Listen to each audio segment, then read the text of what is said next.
ಪ್ರಿಯರೇ, ದೇವರು ಒಳ್ಳೆಯವರು, ಒಳ್ಳೆಯದನ್ನೇ ಮಾಡುವವರಾಗಿದ್ದಾರೆ. ಕ್ರಿಸ್ತನ ಜೀವಿತವನ್ನು ನಾವು ಅನುಸರಿಸಬೇಕು. ಯಾಕೆ ನಾವು ಕ್ರಿಸ್ತನ ಜೀವಿತವನ್ನು ಅನುಸರಿಸಬೇಕಂದರೆ ಅದು ಒಂದು ಮಾದರಿ. ಹೊಸ ಒಡಂಬಡಿಕೆಯಲ್ಲಿ ನಾವು ಹೀಗೆ ಸಾರ್ತೇವೆ, ಬನ್ನಿರಿ ದೇವರು ಮಾಡಿರುವುದನ್ನು ನೋಡಿರಿ. ಆದರೆ ಅದು ಹಳೆಯ ಒಡಂಬಡಿಕೆಗೆ ಹೋದಾಗ ಪ್ರವಾದಿಗಳು ಹೇಳ್ತಾರೆ, ಬನ್ನಿರಿ ದೇವರು ಏನು ಹೇಳುತ್ತಾರೆಂಬುದನ್ನು ಕೇಳಿಸಿಕೊಳ್ಳಿರಿ. ಇಲ್ಲಿ ದೇವರು ಮಾಡಿರುವುದನ್ನು ನೋಡಿ, ಅಲ್ಲಿ ಏನು ಹೇಳ್ತಾರೆ ಅನ್ನೋದನ್ನು ಕೇಳಿಸಿಕೊಳ್ಳಿ. ಎರಡೂ ವ್ಯತ್ಯಾಸಕರವಾಗಿದೆ. ಆದರೆ ಹೊಸ ಒಡಂಬಡಿಕೆಯಲ್ಲಿ ನನ್ನನ್ನು ಹಿಂಬಾಲಿಸಿರಿ ಎಂಬುದಾಗಿದೆ. ನನ್ನನ್ನು ಹಿಂಬಾಲಿಸಿರಿ, ನನ್ನ ಮಾದರಿಯನ್ನು ಅನುಸರಿಸಿರಿ, ಬನ್ನಿರಿ ದೇವರು ಮಾಡುವುದನ್ನು ನೋಡಿರಿ. ಹೀಗೆ ಅಲ್ಲಿ ನಾವು ನೋಡುತ್ತೇವೆ. ಪೌಲನು ಬಹಳ ಚಂದ ಬರೀತಾನೆ. 1 ಕೊರಿಂಥ 11ನೇ ಅಧ್ಯಾಯ 1ರಲ್ಲಿ ನಾವು ನೋಡೋದಾದರೆ ಅಲ್ಲಿ ಪೌಲ, ನಾನು ಕ್ರಿಸ್ತನನ್ನು ಅನುಸರಿಸುವಂತೆಯೇ ನೀವು ನನ್ನನ್ನು ಅನುಸರಿಸುವವರಾಗಿರ್ರಿ. ಸ್ಪಷ್ಟವಾಗಿ ಹೇಳ್ತಾನೆ, ಸ್ಪಷ್ಟತೆ.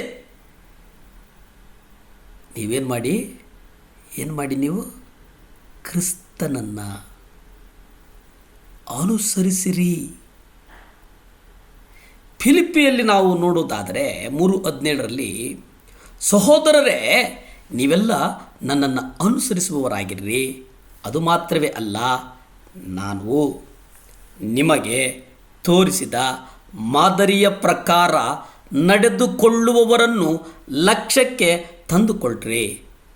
ನೀವು ಅವರ ಮಾದರಿಯನ್ನೂ ಸಹ ಅನುಸರಿಸಬಹುದು, ಏಕೆಂದರೆ ನಾನು ಕ್ರಿಸ್ತನ ಮಾದರಿಯನ್ನು ಅನುಸರಿಸಿದ್ದೇನೆ. ಪ್ರಿಯರೇ, ಇಲ್ಲಿ ನೋಡಿ, ನನ್ನನ್ನು ಹಿಂಬಾಲಿಸಿರಿ,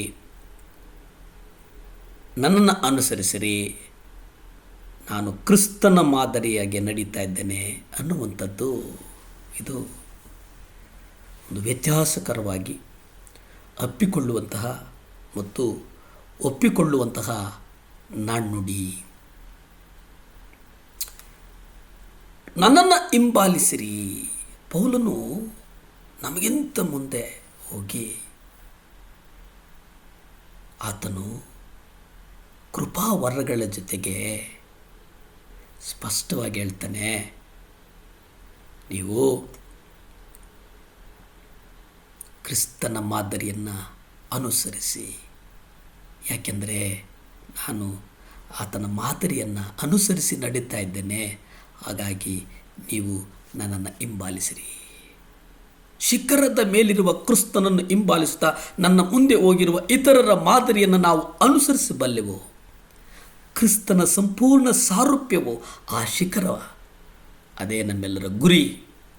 ನಮ್ಮ ಗುರಿಯು ಈ ಲೋಕದಲ್ಲಿ ಪ್ರತಿಯೊಬ್ಬ ರೋಗಿಯನ್ನು ಗುಣಪಡಿಸುವುದಲ್ಲ, ಬದಲಿಗೆ ನಾವು ನಮ್ಮ ಜೀವನದಲ್ಲಿ ಸಂಪೂರ್ಣವಾಗಿ ಯೇಸು ಕ್ರಿಸ್ತನಂತೆ ಬದಲಾಗುವುದು. ಯೇಸು ಕ್ರಿಸ್ತನಂತೆ ಬದಲಾಗುವುದರ ಜೊತೆಗೆ ಆ ಜೀವಿತದಿಂದ ನಮಗೆ ಆಗುವಂಥ ಲಾಭ ಏನಪ್ಪ ಅಂತಂದರೆ, ಸೇವೆ ಅದು ಉಕ್ಕಿ ಹರಿತಾ ಇದೆಯೇ, ಉಕ್ಕಿ ಹರಿತದೆ ಅನ್ನುವಂಥದ್ದನ್ನು ನಾವು ಗಮನಿಸ್ತೇವೆ.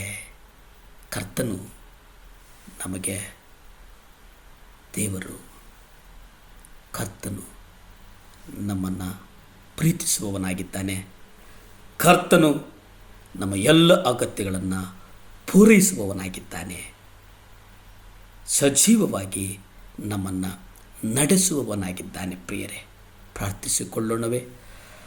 ಭೂಮಿ ಆಕಾಶಗಳನ್ನು ಉಂಟು ಮಾಡಿದಂಥ ಸರ್ವಶಕ್ತನಾದಂಥ ದೇವರೇ ಸ್ತೋತ್ರಪ್ಪ. ದೇವರೇ, ಮಕ್ಕಳನ್ನು ನಿಮ್ಮ ಕರಗಳಿಗೊಪ್ಪಿಸ್ತೇನಪ್ಪ. ಕುಟುಂಬದಲ್ಲಿ ಹೆಂಡತಿ ಕರ್ತನನ್ನು ಒಪ್ಪಿಕೊಂಡಿರ್ತಾಳೆ, ಗಂಡ ಕರ್ತನನ್ನು ಒಪ್ಪಿಕೊಂಡಿರೋದಿಲ್ಲ. ಗಂಡ ಹೆಂಡತಿ ಕರ್ತನನ್ನು ಒಪ್ಪಿಕೊಂಡಿದ್ದರೆ ಮಕ್ಕಳು ಒಪ್ಪಿಕೊಂಡಿರುವುದಿಲ್ಲ ಸ್ವಾಮಿ. ಗಂಡ ಒಂದು ಸಭೆಗೆ, ಹೆಂಡತಿ ಒಂದು ಸಭೆಗೆ, ಮಕ್ಕಳು ಒಂದು ಸಭೆಗೆ. ದೇವರೇ, ಅದು ಅಲ್ಲ ಸ್ವಾಮಿ. ವಾಕ್ಯದಲ್ಲಿ ನಾವು ನೋಡ್ತೇವೆ, ಸಭೆಗೆ ಹೋಗೋಣ ಬಾ, ಆಲಯಕ್ಕೆ ಹೋಗೋಣ ಬಾ ಅಂದರೆ ಕುಟುಂಬ ಎಲ್ಲ ಇಜ್ಜೋಡಾಗಿ ಒಂದು ಆಲಯಕ್ಕೆ ಹೋಗುವಂಥ ಒಂದು ಕೃಪೆ ಕೊಡು ಸ್ವಾಮಿ. ಯಾರ್ಯಾರು ಕರ್ತನನ್ನು ಅಂಗೀಕರಿಸಲಿಲ್ಲವೋ ಅವರ ಹೃದಯಗಳಲ್ಲಿ ನೀವು ಮಾತನಾಡಿ ಸ್ವಾಮಿ.